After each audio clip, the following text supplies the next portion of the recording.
ಆತ್ಮೀಯ H60 news ಅರ್ಥಾತ್ ಸೀತಾರಾಮ್ ನ್ಯೂಸದ ವೀಕ್ಷಕರೇ, ನಾನು ನಿಮ್ಮವ ಎಂ ಆಯುಧ ಮಲ್ಲಪ್ಪ ಜೊತೆಯವರು. ತಾವು ಈಗ ಸುದ್ದಿಗಳ ಲೋಕಕ್ಕೆ ಎಂಟ್ರಿ ಹೊಡಿತಾ ಇದ್ದೀರಿ. ಈ ಸುದ್ದಿಗಳನ್ನು ಪ್ರತಿಯೊಂದು ನೋಡೋ ಜೊತೆಗೆ ನಿಮ್ಮ ಅಭಿಪ್ರಾಯಗಳನ್ನು ಹಚ್ತಾ ಇರಿ. ಯಾಕಂದರೆ ಈ ಸುದ್ದಿಗಳು ನಿಮಗಾಗಿ, ನಿಮ್ಮ ಬದುಕಿಗಾಗಿ, ನಿಮ್ಮ ವೈಚಾರಿಕೆಗಾಗಿ, ನಿಮ್ಮ ತಿಳುವಳಿಕೆಗಾಗಿಯೂ ನಿಮಗೂ ಗೊತ್ತು. ಜೊತೆಗೆ ನಮಗೂ ನಿಮ್ಮೊಂದಿಗೆ ಇದೊಂದು ಮಾತಾಡುವಂಥ ಜೊತೆಗೆ ಸುದ್ದಿಗಳನ್ನು ಬಿಡುವಂಥ ಕೆಲಸ. ಈ ಕೆಲಸದಲ್ಲಿ ನಾವು ನಿಮ್ಮೊಂದಿಗಿದ್ದೀವಿ ಅಂತ ಹೇಳ್ತಾ ನೋಡ್ತಾ ಇರಿ ಸುದ್ದಿಗಳನ್ನು. ಆಮೇಲೆ ಮಾನ್ಯ ಮುಖ್ಯಮಂತ್ರಿಯವರು ಆಮೇಲೆ ಹೇಳಿದರು, ಡಿ ಕೆ ಶಿವಕುಮಾರ್ ಕೊಡ್ತೀನಿ ಅಂತ ಹೇಳಿದ್ರು, ಮಾತು ಕೊಟ್ಟಿದ್ರು. ನೋಡಿ, ಮಾತು ಕೊಟ್ಟ ಮೇಲೆ ಮಾತಿನೆಲ್ಲ ನೆರಗಿನೆಲ್ಲ ಇರ್ತಾರಲ್ಲ, ಯಾರೇ ಅದು ನಿಭಾಯಿಸ್ಬೇಕು. ಈಗ ಹಿಂದಕ್ಕೆ 5 ವರ್ಷ ಸಿದ್ದರಾಮಯ್ಯ ಮಾನ್ಯ ಮುಖ್ಯಮಂತ್ರಿ ಅವರು 5 ವರ್ಷ ನಡೆಸಿರಿ, ಈಗ ಕೂಡ 30 ನಡೆಸೀನಿ. ಈಗ ಹೊಸ ಜನಕ್ಕೆ ಸ್ವಲ್ಪ ಅವಕಾಶ ಮಾಡಿಕೊಡ್ಬೇಕು. ಆಕಾಂಕ್ಷಿ ತುಂಬ ಜನ ಇದ್ದಾರೆ. ನಾನಾಗ್ತೀನಿ ಅಂತ ನಮ್ಮ ಯಾರು ಬಹಳಷ್ಟು ಜನ, ಈಗ ನಮ್ಮ ಪ್ರೇಸ್ ಅವರು ಕೂಡ ಆಕಾಂಕ್ಷಿ ಇದ್ದಾರೆ. ಮತ್ತು ಯಾರು ನಮ್ಮ ದಲಿತರು ಬಹಳಷ್ಟು ಜನ ನಮ್ಮ ದಲಿತರು ಇದ್ದಾರೆ, ಅವ್ರಿಗೆ ಕೊಡಿ. ಅದೆಲ್ಲ ಬಿಟ್ಬಿಟ್ಟು ನೀವು ನಲ್ಲವೇ ಆಗಬೇಕು, ಪ್ರತಿಯೊಂದು ಮನೆಯಬೇಕು. ಇನ್ನೂ ಇವತ್ತು ನಾನು ನಡೆಸ್ತೀನಿ ಅಂತ ಹೇಳ್ತಿರಲ್ಲ ಮಾನ್ಯ ಮುಖ್ಯಮಂತ್ರಿ ಸಿದ್ದರಾಮಯ್ಯ, ತಪ್ಪು ನಿಮ್ಮದು. ಇದನ್ನು ನಮ್ಮ ಸಂಘಟನೆ ಕಂಡೇ ಬರುತ್ತೆ ನಿಮಗೆ. ಯಾಕಂದ್ರೆ 5 ವರ್ಷ ನಡೆಸಿದ್ರೆ ಖುಷಿ ಪಡ್ರಿ, ಈಗ 30 ಖುಷಿ ಪಡ್ರಿ, ಬೇರೆ ಅವಕಾಶ ಕೊಡ್ರಿ. ಈಗ ನೀವು ಮೊನ್ನೆ ರೈತರು ಕಂಗಾಲಾಗಿ ಹೋದ್ರು, ಮಳೆ ಬಂದು ಬೆಳೆ ಹಾನಿಯಾಗಿ. ಅವಾಗ ನೀವು ಬಂದ್ರಿ, ಎಲ್ಕಟ್ಕೊಂಡು ಬಂದು ಹೇಗೆ ಮಾಡಿದ್ರಿ? 2,500 ಕೋಟಿಯಿಂದ ಬಿಡುಗಡೆ ಮಾಡ್ತಂತ ಹೇಳೋಡ್ರಿ. ನಿನ್ನೂ ಕೂಡ ಯಾರು ರೈತರು ಲೆಕ್ಕ ಮುಟ್ಟಿದ್ರಿ? ನಿಮ್ದು ಜನ ಆತ್ಮಹತ್ಯೆ ಮಾಡ್ತಿದ್ದಾರೆ, ಬೀದಿಗೆ ಬಂದಿದ್ದಾರೆ, ಸಾಯ್ತಾ ಇದ್ದಾರೆ. ಯಾಕೆ? ಅವರೆಲ್ಲ ಹೊಲ ಆಸ್ತಿ ಎಲ್ಲ ಕಂಗಾಲಾಗಿ ಸಾಯ್ತಿದ್ದಾರೆ. ನೀವೇನು ಹೇಳಿದ್ರಿ? ನಾನು ಪ್ರತಿಯೊಂದು ಎಕರೆಗೆ ಒಂದಿಷ್ಟು ದುಡ್ಡು ಹಾಕ್ತೀನಿ ಅಂತ ಹೇಳಿದ್ರಿ. ಯಾರಿಗೆ ಹಾಕಿದ್ರಿ? ಈಗ ಅದು ಬಿಟ್ಟು ಈಗ ನಾನು ಸಿಎಂ ಮಾಡ್ತೀನಿ, ನೀನು ಸಿಎಂ ಮಾಡ್ತೀನಿ ಅಂತ ನಿಮ್ಮ ಜಗದಲ್ಲಿ 2 ತಿಂಗಳಾಯ್ತು. 2 ತಿಂಗಳು ಇನ್ನು ಯಾರಿಗೆ ಮಾಡಕ್ಕೆ ತಯಾರಿಲ್ಲ ನೀವು. ಅದೆಲ್ಲ ಬಿಡ್ತೀರಿ, ಹೈಕಮಾಂಡ್ ತೀರ್ಮಾನ ಮಾಡ್ತೀರಿ ಅಂತೀರಿ. ಹೈಕಮಾಂಡ್ ಹೇಗೆ ತೀರ್ಮಾನ ಮಾಡುತ್ತೆ ಹೇಳ್ಬೇಕು ನೀವು. ನಾನು 30 ತಿಂಗಳು ನಡೆಸಿನಿ, ಆಯ್ತು ಇನ್ನೊಬ್ರು ನಡೆಸಲಿ ಅಂತ ಕೊಟ್ಟರೆ ರೈತರು ಉಳಿತಾರೆ, ನಿಮಗೂ ಸ್ವಲ್ಪ ಮರ್ಯಾದಿರ್ತದೆ. ನ್ಯಾಯ ಹೈಕಮಾಂಡ್ ಸ್ವಲ್ಪ ಶಾಂತಿ. ಸಮಾನ ಮನಸ್ಕರು ಮತ್ತು ಸಂಪ್ರದಾಯಸ್ಥರು ಸೇರಿ ನಾವು 2003ರಲ್ಲಿ ಒಂದು ಸರ್ವಧರ್ಮ ಸಮನ್ವಯ ಆಧ್ಯಾತ್ಮಿಕ ಕೇಂದ್ರವನ್ನು ಒಂದು ಸ್ಥಾಪನೆ ಮಾಡಿದ್ವಿ. ಅದಾದ ನಂತರ ಒಂದು 4 ಜನ ದಾನಿಗಳಿಂದ ನಾವು ಒಂದು 120/80 ಜಾಗ ಖರೀದಿ ಮಾಡಿಕೊಂಡು ಈಗ ಕಲ್ಯಾಣ ಮಂಟಪ ಆಗಿದೆ, ದೇವಸ್ಥಾನ ಆಗಿದೆ. ಪ್ರತಿ ವರ್ಷ ಅಲ್ಲಿ ಕಾರ್ಯಕ್ರಮಗಳು ನಡೀತಾ ಇವೆ. ಏನಪ್ಪ ಇದು ಅಂದರೆ,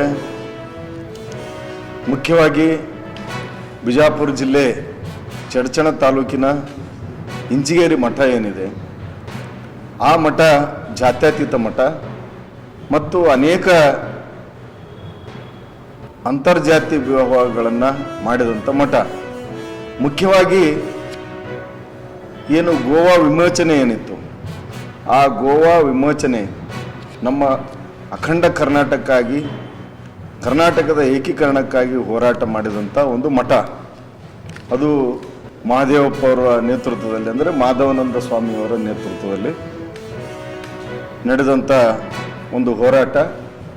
ಆ ಎಲ್ಲ ಹೋರಾಟವನ್ನು ನೋಡಿ ಕರ್ನಾಟಕ ಸರ್ಕಾರ ಸುವರ್ಣ ಕರ್ನಾಟಕ ಏಕೀಕರಣ ಪ್ರಶಸ್ತಿಯನ್ನು ನೀಡಿ ಗೌರವಿಸಿದೆ.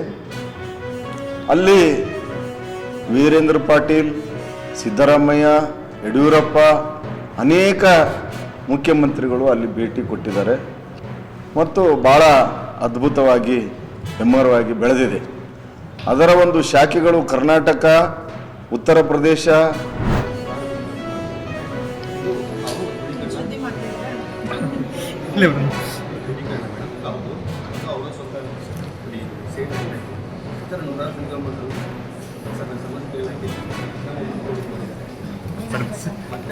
ಇನ್ನೊಂದು ಮೇಡಮ್, ಇವ್ರ ಮೇಲೆ ಆಲ್ರೆಡಿ ಒಂದು ವರದಿ ಬಂದಿದೆ.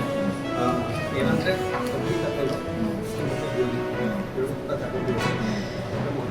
ನಾನೇ ಮಾಡೋಣ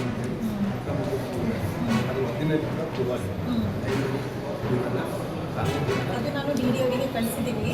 ನಮಗೆ ಪೂರ್ತಿ ರಿಪೋರ್ಟ್ ಮಾಡ್ಕೊಂಡು ಏನು ಆ್ಯಕ್ಷನ್ ಆಗಬೇಕು ಅದನ್ನು ಕಳಿಸಿದ್ದೀವಿ. ರಿಪೋರ್ಟ್ ಎಲ್ಲ ನೋಡಿದ್ದೀನಿ, ಚರ್ಚೆಗಳು ಆಗಿರೋದು ನಮಗೆ ಪೂರ್ತಿ ರಿಪೋರ್ಟ್ ಇಲ್ಲ, ನಾನು ನೋಡಿದ್ದೀನಿ. ನನಗೆ ಏನೇನು ಆಗಿದೆ ಎಲ್ಲ ಡಾಕ್ಯುಮೆಂಟ್ಸ್ ಎಲ್ಲ ದುರುಪಯೋಗಪಡಿಸ್ತಾರೆ, ಅದನ್ನು ಮಾಡ್ಕೊಡ್ತಾ ಇದು ಎಲ್ಲ ರಿಪೋರ್ಟ್ ನಮಗೆ ಸಬ್ಮಿಟ್ ಆಗಿದೆ. ಏನೇನು ಮಾಡಿದ್ದಾರೆ ಇದು ಎಲ್ಲ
ಆತ್ಮೀಯರೇ, ಎಲ್ಲ ಸುದ್ದಿಗಳನ್ನು ನೋಡಿದ್ರಲ್ಲ, ಏನು ಅನಿಸ್ತು ನಿಮಗೆ?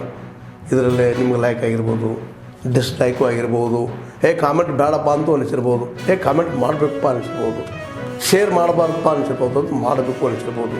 ಏನಾದರೂ ಆಗಲಿ ಶೇರ್ ಮಾಡ್ತಾಯಿರಿ, ಈ ನ್ಯೂಸ್ಗಳನ್ನ ಹಂಚ್ತಾಯಿರಿ, ಜೊತೆಗೆ ಇದಕ್ಕೆ ಸಬ್ಸ್ಕ್ರೈಬ್ ಆಗ್ತಾಯಿರಿ ಅಂತ ಹೇಳ್ತಾ H16 ನ್ಯೂಸ್ ಅರ್ಥಾತ್ ಹೇ ಸೀತಾರಾಮ್, ಇದು ಸತ್ಯದ ಕೈಗೆ ನಡಿ. ವಂದನೆಗಳು.